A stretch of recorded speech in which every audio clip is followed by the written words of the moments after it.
Boa tarde, gente. Ainda bem, voltamos, né? Então, vamos continuar a nossa aula. Nós paramos falando sobre o vídeo do Consultório na Rua. E eu vou dar, assim, uma pincelada como foi que surgiu o Consultório na Rua, né? A gente sabe que a gente consegue lutas, através das lutas sociais, a criação de algumas leis, né?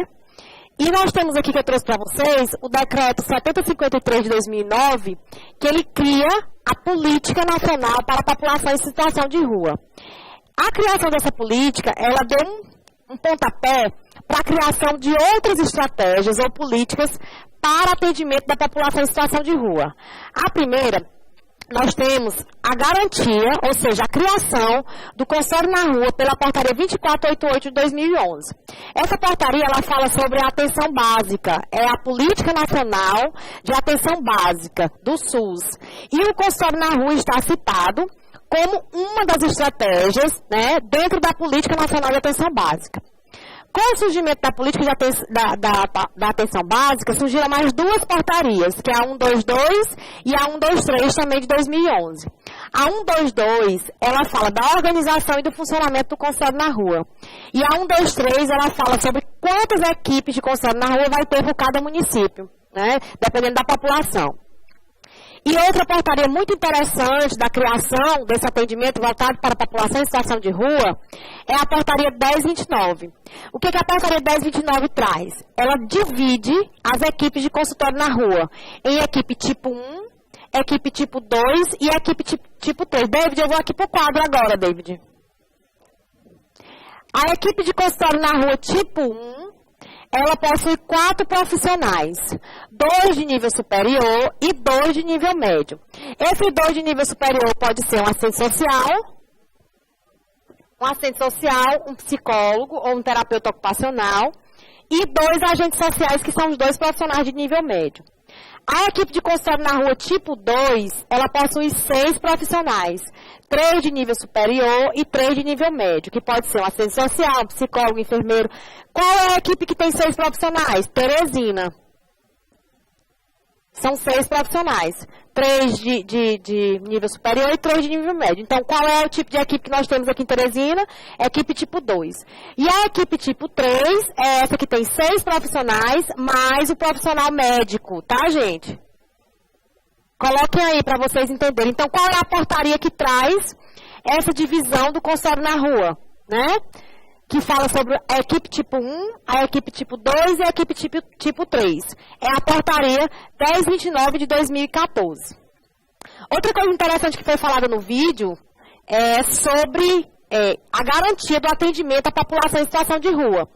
Eu lembro muito bem que a Melissa falou assim, que a pessoa em situação de rua, ela pode ser atendida apenas com o cartão do SUS. Como foi que eles conseguiram esse avanço? Através de todas essas leis aqui, né? Essas leis foi que fizeram com que a pessoa em situação de rua ela tivesse acesso, né, aos serviços de saúde e também da assistência social, sem precisar da documentação básicas, que é RG, CPF, né, certidão de nascimento. Pode passar, David, para mim, por favor, o slide. Eu espero que vocês tenham compreendido um pouco sobre o consultório na rua, porque agora nós vamos ver as atividades que o consultório na rua desenvolve. Aqui é a van, aqui de Teresina, né, que faz o transporte dos profissionais até os locais de abordagem ou de atendimento do consultório na rua. Passa, David. Né? Aí a enfermeira da equipe, né, a antiga enfermeira, que a Marina, como ela explicou bem, ela disse que está só há 3 meses. Essa é a enfermeira anterior, a enfermeira Patrícia, que trabalhou durante 3 anos no consultório na rua. E aí ela estava fazendo um curativo. Eu não sei se vocês lembram que a Marina falou no vídeo, que eles têm alguns problemas de pele, né? Alguns ferimentos na pele. E aí a Patrícia estava fazendo um curativo, né? Vou passar aqui a imagem. Aqui nós temos outra atividade, né? Realização de exames. Quando eu estava na equipe, a gente realizava teste rápido de HIV, sífilis, hepatite B e C. E eu realizava o aconselhamento e fazia a testagem. Do lado direito, a imagem do lado direito, que vocês estão vendo aí na tela, é na rua, numa praça aqui de Teresina. A do lado esquerdo é dentro da van, os exames sendo realizados dentro da van. Por que a gente fazia esses 2 momentos? Porque a gente tinha um dia de consultório na rua. E tinha os outros dias, que eram atípicos, que a gente fazia dentro da van essas atividades. Vou passar. E aqui nós temos um estudo de caso compartilhado, ou estudo de caso ampliado. O que é isso? É uma atividade que o consultório na rua e qualquer outra instituição, qualquer outro dispositivo da rede pode trabalhar, pode estar utilizando para trabalhar. Em quais situações se usa o estudo de caso compartilhado? Né? Quando você tem uma situação que é difícil de resolver e que você precisa dos outros poderes ou das outras instituições que fazem atendimento às pessoas a qual o seu dispositivo atende. Nesse dia aí nós estávamos consultório na rua, Centro Pop, Gerência de Saúde Mental, Natan Portela, Defensoria Pública, Ministério Público, Casa do Caminho. Então, a gente estava com essas instituições para tentar resolver, solucionar a demanda de uma usuária. Né? Um caso bem complicado de HIV positivo, transtorno mental, retardo mental, situação de rua, né? E violência sexual. Então, e o CREAS também estava presente nesse dia. Né? O CREAS que era o responsável pela área. E aí a gente foi debater como era que a gente poderia abordar essa usuária e fazer o atendimento para tentar melhorar a qualidade de vida dessa pessoa, né, dentro da situação em que ela vivenciava. Inclusive, tentando tirá-la dessa situação de violência. Então, o estudo compartilhado, ele é de suma importância para a atuação do profissional dentro da rede de saúde. Gente, se vocês tiverem alguma dúvida, vão mandando aí através do chat, tá? Porque nós estamos com dificuldade de visualizá-los aí no polo. Então, manda no chat as perguntas enquanto eu estiver aqui falando, explicando, né? Alguma dúvida, algum questionamento que surgir, pode mandar aí através do chat, tá bom? Que eu estou aqui esperando. Vamos lá, vamos continuar interagindo. De outra forma agora, mas vamos continuar interagindo. Mas para a gente entender como é que é feito esse atendimento e como é que as rotinas de trabalho elas se desenvolvem, a gente precisa entender como é o contínuo do uso de substância. Porque a gente pensa só que é só abuso e dependência, né? A gente não pode pensar no uso de substância ou na questão da problemática que envolve substâncias psicoativas com essa dualidade, porque ou é abuso ou é dependência. Né? E a gente fica só nessa dualidade e acaba restringindo o usuário a esses 2 tipos de uso, vamos dizer assim, porque todos eles fazem uso. Então, pensando nisso, foi dividido esse contínuo para que a gente possa compreender, e essa compreensão ela é importante para que a gente construa um projeto terapêutico singular do usuário. Né? Primeiro, como é que ocorre esse contínuo? O contínuo ele vai desde o uso experimental à dependência química. Então, o que é o uso experimental, gente? É o início do uso. Ela é benigna. Tipo assim, eu estou aqui, nunca bebi uísque, nunca bebi vinho e vou experimentar. Pego, tomo um gole e experimentei. Isso aí é o uso experimental. Eu usei uma substância psicoativa de forma experimental, só para eu conhecer o gosto, o sabor ou a sensação que aquela substância pode trazer para o meu organismo. Aí nós temos o uso ocasional, que é o uso social, que a gente chama, eu bebo socialmente, eu só bebo aos sábados, ou então eu só bebo quando eu vou a uma festa de aniversário, ou eu só bebo quando eu estou com minha família. Então isso aí é o uso ocasional, que é o uso social que nós chamamos. E aí depois a gente vem e observa o uso regular. O que é o uso regular? Eu tenho uma frequência, ele é padronizado. Por exemplo, eu saio para beber todo sábado e todo domingo. Ou então, todo domingo eu bebo uma cerveja em casa. Ou eu tomo um uísque, eu tomo um vinho. Ou então, eu fumo um cigarro de maconha, uso 2 pedras, 3 de crack, né? Isso é um uso regular, porque ele tem uma frequência. É todo sábado, toda sexta, todo domingo. Até mesmo aqueles que fazem sexta, sábado e domingo. Uso de qualquer tipo de substância psicoativa. Já o uso situacional, né? É quando eu preciso da bebida para atingir um objetivo, ou a substância psicoativa, ou outro tipo de droga, álcool ou outras drogas, né? Tipo, eu quero conquistar a menina, né? Tô paquerando a menina, mas não tenho coragem de chegar nela, um rapaz. E aí eu preciso fazer uso de alguma substância psicoativa para eu conseguir atingir esse objetivo, né? Ou conseguir fazer isso que eu quero, que é ir lá conversar com a menina. Eu não gosto, aliás, eu adoro dançar, mas tenho vergonha de dançar na frente das pessoas. Ah, pois então eu vou beber aqui um pouco, ou então eu vou fumar, vou cheirar um pouco de cocaína para ficar mais alegre, né? Eu vou fazer isso. Então eu vou dar uma aula muito importante, e aí eu estou muito nervosa, vou fumar um cigarro de maconha para me tranquilizar, me deixar mais relaxada. Isso aí é o uso situacional. Eu tenho uma situação em que eu quero fazer o uso da substância para que eu melhore o meu desempenho, né? Eu tenho um objetivo, pelo menos a gente imagina que melhora o desempenho. Já o uso compulsivo são episódios em grandes quantidades. O uso compulsivo é eu me comportar compulsivamente. É eu usar muito, em grandes quantidades, onde o impacto físico é maior. Tipo, o que os meninos gostam de dizer, eu tive um virote. Né? O que é eu tive um virote? Eu bebi até cair. Ou então eu fumei até ficar mesmo dormindo muito mal. Então eu cheirei muito, né? E aí eu acabo tendo um dano físico muito grande. Um dano físico muito grande para o meu organismo. Por quê? O impacto da quantidade de droga que você vai usar. Quantidade de álcool. Com certeza, quando você usa uma quantidade de droga muito maior, em um curto período de tempo, você vai matar muito mais células do que se você usa pausadamente, né? E aí, depois do uso compulsivo, a gente tem o abuso. O que é o abuso? O abuso é quando a pessoa já tem problemas significativos em diferentes áreas da vida. Né? Você abusou da droga e aí você acaba tendo problemas de justiça. Por exemplo, você não bebe todo dia, mas aí você bebeu muito, atropelou uma pessoa. Aí você vai para a delegacia, é preso porque estava dirigindo embriagado. Isso aí já é abuso. Né? Você abusou da droga. E aí, por este problema, você foi ocasionado esse outro, que é o atropelamento. Outra situação, você estava numa festa de família, e aí você se embriagou, bebeu muito, ou usou outro tipo de droga, acabou brigando com um familiar seu. Aí você já vai ter um problema familiar, né? Então, nesse caso aí, já é o abuso. A dependência, quando é que eu sou dependente químico? Ela é a mais problemática de todas. É quando você não tem mais controle sobre o uso. Uma vez eu escutei um usuário dizer assim, hoje pela manhã eu fumei 10 pedras de crack, né? E eu só consigo parar quando eu não tenho mais dinheiro. Enquanto eu tiver dinheiro, eu estou fumando.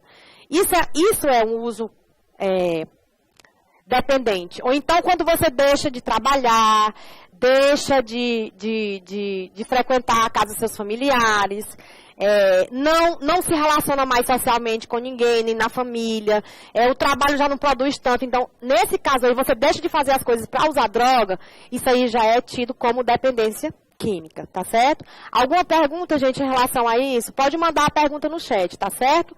Eu vou passar aqui o slide para a gente continuar. E dentro desse contínuo também, gente, nós temos o uso problemático e o uso não problemático. O que é o uso problemático? É quando aquilo já atrapalha a minha vida. Dentro da pesquisa que está na apostila de vocês, que fala exatamente sobre isso, sobre o uso problemático e não problemático de álcool e outras drogas, né? Lá tem uma fala que diz assim, que o uso problemático são aquelas substâncias que destroem a vida. Foi a fala de um usuário, né? Substâncias que destroem a vida. Eu quis trazer aí, para que vocês marquem bem. Deixa eu conseguir aqui, ver se eu consigo botar a canetinha para mim, por favor. Epa. Isso. Vou voltar aqui. Olha, o uso problemático está relacionado a isso aqui. E o uso não problemático a isso aqui. Isso aqui são falas dos usuários da pesquisa, tá? São falas deles.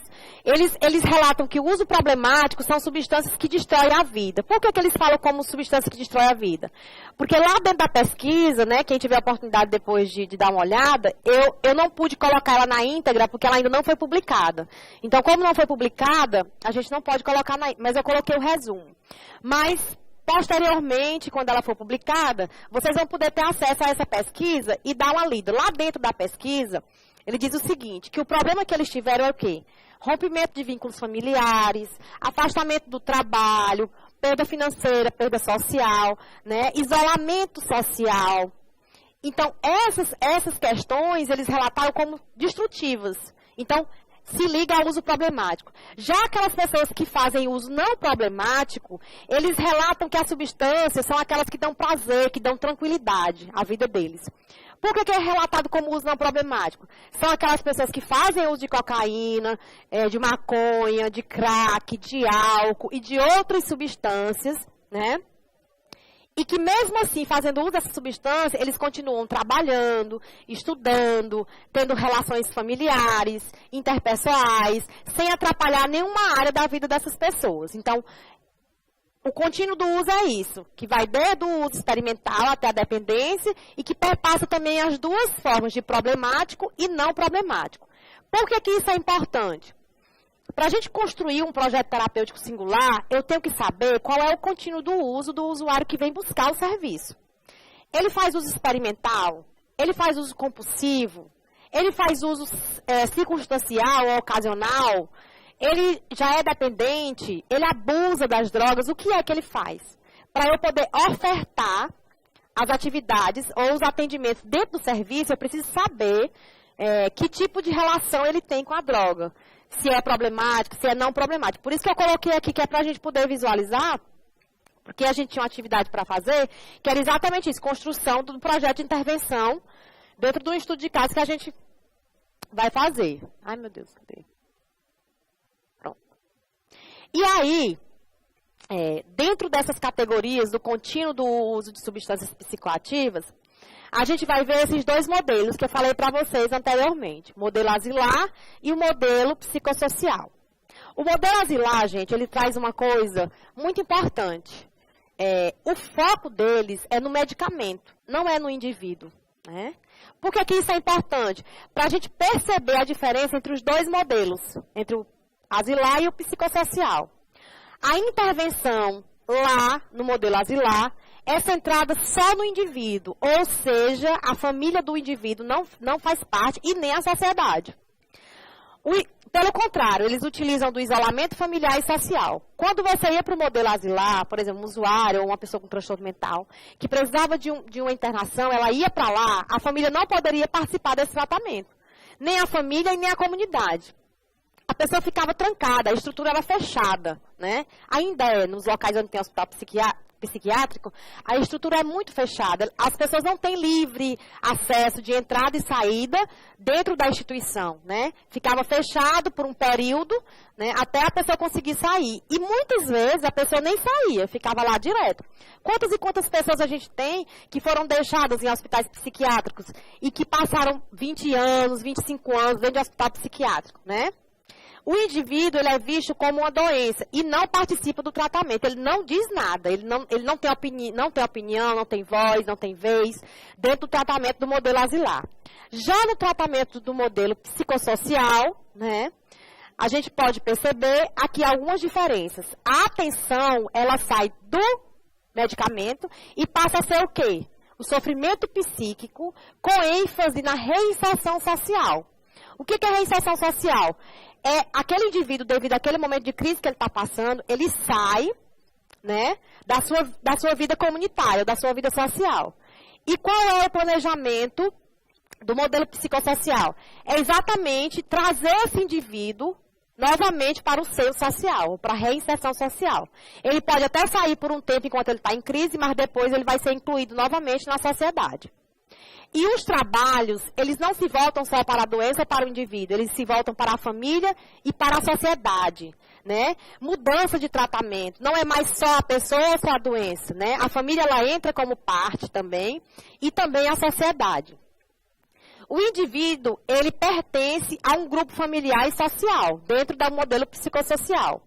O indivíduo, ele é participante principal do seu tratamento. É ele, por isso que eu falei do contínuo do uso de drogas, né? Por quê? Porque dentro daquilo que ele me traz, é ele que vai dizer que tipo de demanda, né? Ou que tipo de tratamento, que tipo de trabalho ele vai participar de acordo com as dificuldades ou não que tem na vida dele, né?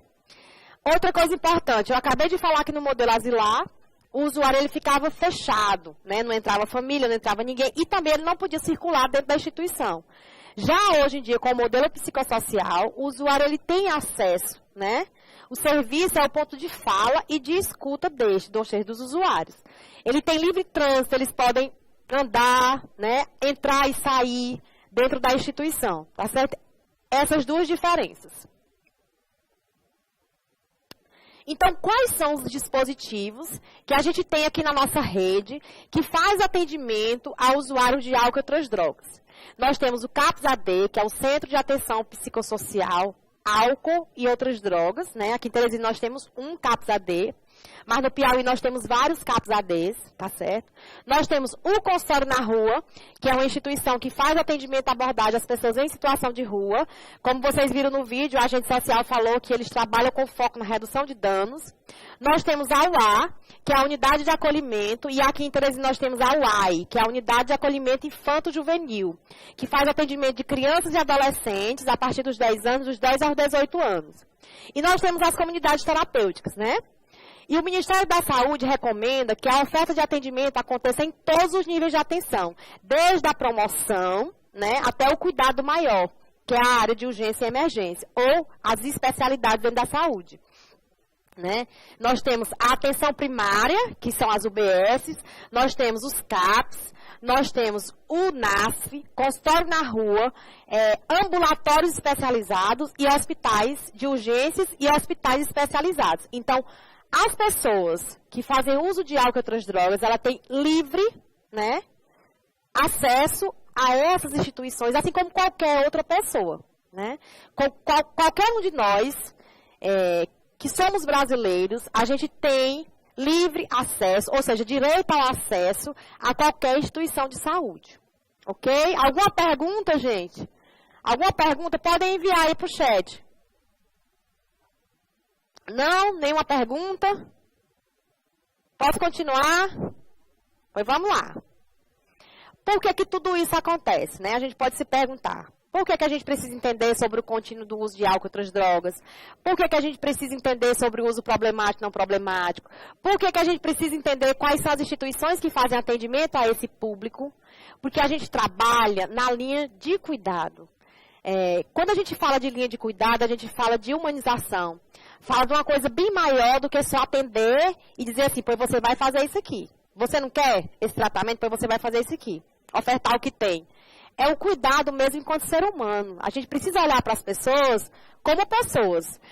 Na última linha do slide tinha assim, é o local de fala e de escuta. Então, quando eu falo e eu sou escutado, então eu tenho o meu direito humano, né, de poder me expressar e dizer quais são as minhas necessidades. Por que a gente tem que trabalhar numa linha de cuidado? Porque trabalhando numa linha de cuidado, ele é um instrumento pedagógico. Quando a gente trabalha na perspectiva de álcool e outras drogas, a gente pretende mudar comportamento. E mudança de comportamento, ela acontece quando existe aprendizado. Então, as mudanças de comportamento, elas acontecem com o quê? Com o aprendizado. Por isso que é um instrumento pedagógico. Ele precisa ser um ponto de educação, né? É um momento educativo, onde a pessoa vai aos poucos aprender uma nova forma de se comportar, né? E são ações que visem a promoção. Promoção de quê? De saúde daquela pessoa. Eu acho que eu falei para vocês que a gente, quando trabalha com população em situação de rua, por exemplo, a gente tem que visar a questão da qualidade de vida, mesmo vivendo no espaço da rua, mesmo vivendo com tanta vulnerabilidade, aquela pessoa tem a oportunidade de ter uma qualidade de vida, ou seja, melhorias na sua saúde. Isso que é a ação de promoção. E a ação de promoção também, gente, ela perpassa a questão pedagógica, a questão educativa, a questão do ensinar e do aprender. Então, toda a ação de promoção, principalmente promoção em saúde, se trabalha com educação, se trabalha com processos de ensino-aprendizagem, né?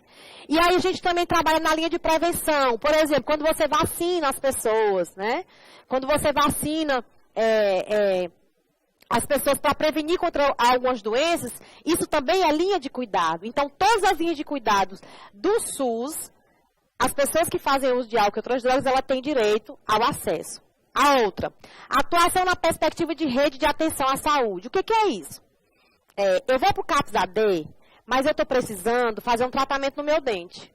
Então, eu vou para a UBS, onde tem um dentista, né, para poder fazer esse acompanhamento. Eu tenho direito? Tenho. Eu estou na comunidade terapêutica e eu quero fazer uma consulta. Aí eu vou para o clínico na UBS. Então, a UBS tem que atender. E essa rede, ela tem que ser articulada. Se eu tenho um usuário que é do Centro Pop, que faz tratamento no CAPS AD, que frequenta uma UBS lá no bairro onde ele fica, onde tem permanência, né? Onde ele está utilizando como local de habitação. Então, ele tem livre acesso a todos esses serviços. E a gente precisa trabalhar em rede. Rede articulada. O que é uma rede articulada? É uma rede que conversa sobre aquele atendimento. Lembra que eu acabei de mostrar para vocês sobre um estudo de caso compartilhado? Aquilo ali também é trabalho em rede, porque o usuário ele não vai ser atendido só num dispositivo só. Já pensou se a gente pegasse uma pessoa, levasse para o CAPS AD e lá ia trabalhar drogas, problemas com dentes, problemas familiares, problemas de documentação? A gente estaria o quê? Segregando as pessoas, né? E não compartilhando cuidado. Então, a linha de cuidado, ela perpassa a questão pedagógica, de promoção, de prevenção e também de articulação de rede. E com o surgimento, né, de tudo isso que eu acabei de falar, da diferença do modelo asilar para o modelo psicossocial, foi que surgiu a equipe multidisciplinar ou interdisciplinar, que tem uma diferença, né? Multidisciplinar é quando eles trabalham cada um na sua linha, mas eles não compartilham, né, atividades iguais. Já a interdisciplinariedade, você trabalha na sua área, mas também existe o compartilhamento de atividades. Né? Eles fazem a mesma atividade, ou, por exemplo, estou num grupo, vou trabalhar num grupo. Eu vou falar sobre, deixa eu me lembrar aqui de uma coisa bem interessante para trabalhar. Pronto, infecções sexuais, né? Eu vou falar sobre, aí vai o psicólogo e vai o enfermeiro. O enfermeiro e o psicólogo vão planejar essa atividade juntos. Então, eles vão colocar as questões que diz respeito às questões da enfermagem, e as questões da psicologia. O que eu posso trabalhar na psicologia sobre as infecções sexuais? Né? A questão da vulnerabilidade, do comportamento sexual. Já a enfermagem, ele já vai ver outra coisa. O uso correto do preservativo, como é feito esse tratamento, quais são os medicamentos que são utilizados. E aí os dois vão fazer a atividade. Isso é trabalhar interdisciplinariamente. E também os estudos de casos. Né? O estudo de caso compartilhado, por exemplo, ou o estudo de caso entre a equipe, na interdisciplinar, é bem maior do que na multi. Na multi, geralmente, não acontece esse tipo de ação, né? Que é essa divisão de discussão de casos, tentando trabalhar um caso na perspectiva do psicólogo, do médico, do enfermeiro, do fisioterapeuta, do fono, dos agentes sociais, dos educadores. Né? Já na abordagem inter tem isso. Mas nós vamos falar de abordagem multidisciplinar. Essa abordagem, gente, ela surgiu a partir do momento que surgiu a reforma psiquiátrica, lá pelos anos 60, que começaram as lutas, né, pela mudança do modelo de atendimento em saúde mental. E aí, com o plano emergencial, né, da ampliação do acesso ao tratamento de prevenção do uso de álcool e outras drogas, se pensou no trabalho multiprofissional para trabalhar com as pessoas que fazem uso de álcool e outras drogas. Porque antes era também voltado para a área médica e a área de enfermagem. Não se pensava em outros profissionais para fazer o atendimento a essas pessoas. Então, com esse plano, que foi em 2009, surgiu essa discussão da necessidade de outros profissionais, além da área médica e de enfermagem, para trabalhar as pessoas que fazem uso de álcool e outras drogas. Qual era o objetivo desse plano? Né? Os objetivos, aliás, desse plano. Primeiro, ampliar o acesso ao tratamento e à prevenção em álcool e outras drogas no Sistema Único de Saúde. O que é ampliação do acesso? Será que eu uso drogas, eu só vou precisar ter atendimento na área de álcool e outras drogas? Será que eu não adoeço de outras coisas? Será que eu não tenho dor de cabeça? Será que eu não tenho uma diarreia? Será que eu não tenho uma gastrite? Claro que eu tenho. Então, esse acesso é bem maior. Né? É tipo quando a pessoa chega com um transtorno mental no hospital geral, que diz assim, não é aqui não, é um hospital psiquiátrico. Aí essa pessoa não tem dor de barriga, essa pessoa não sente dor de cabeça, não adoece de outras patologias. Né? Então, por isso que tem que ampliar esse acesso. Diversificar as ações orientadas para a prevenção, promoção da saúde, tratamento e redução dos riscos e danos associados ao consumo prejudicial de substâncias psicoativas. A Thalita, que é a agente social do consórcio, ela falou, a gente trabalha visando a redução de riscos e danos. Né? O que é reduzir risco? é reduzir a possibilidade, né, ou o acesso de eu ter um problema maior, né? E danos é o que vai ocasionar depois que eu tenho esse acesso, né? Por exemplo, às vezes tem usuários que ficam com dificuldade respiratória. Quando eu uso droga injetável, eu fico com dificuldade venosa, de pele, né, problemas na pele e também no sistema circulatório. Então, quando eu oriento bem esse usuário, é para evitar exatamente esses danos posteriores. Eu evito o risco e também o dano de que aconteça alguma coisa maior com aquela pessoa. Só que quando vai trabalhar na área de álcool e outras drogas, você também tem que pensar na questão da prevenção e da promoção de saúde. O que é prevenir? Ah, tudo bem. Você vai usar álcool, você vai usar isso, mas você pode usar um preservativo na hora da relação sexual. Por quê? Porque quando a gente está sob efeito de substância, a gente tende a não lembrar do preservativo na hora da relação sexual. Por que eu tenho que usar preservativo? Para não adoecer de infecções sexuais, né? Então, isso aí é trabalhar com o quê? Com promoção de saúde, com prevenção de doença também. E também com redução de riscos e danos. Depois, construir respostas intersetoriais efetivas, sensíveis ao ambiente cultural. Lembra que eu falei que é um momento educativo? Então, não adianta eu querer, né, ensinar de qualquer jeito que as pessoas mudem através da minha opinião. Eu tenho que primeiro escutar, entender, fazer o diagnóstico daquela situação, para depois ofertar, né, o serviço que eu tenho. Né, porque eu também não posso excluir a cultura das pessoas, onde elas vivem, como elas pensam. Né? Quem trabalha nessa área de álcool e drogas, a gente vê que até as palavras, eles têm umas palavras bem peculiares, né? A forma de falar, a forma de se comportar, né? Eles têm umas questões que são aprendidas. Por quê? Porque eles criaram o meio cultural deles, né? Aos direitos humanos, a gente também tem que prestar atenção nisso. E as peculiaridades da clínica de álcool e outras drogas. Quando eu falo de clínica de álcool e outras drogas, é tudo aquilo físico, psicológico, social, que diz respeito ao uso de álcool e outras drogas. Efeito que a substância vai fazer no meu organismo, efeito psicológico que ela vai trazer para a minha vida, né? Quais são os danos que ela pode ocasionar na minha vida. Então, qual é o tipo de droga que eu uso, como eu faço esse uso, a questão do consumo e do padrão de consumo dessa substância. Alguma pergunta, gente?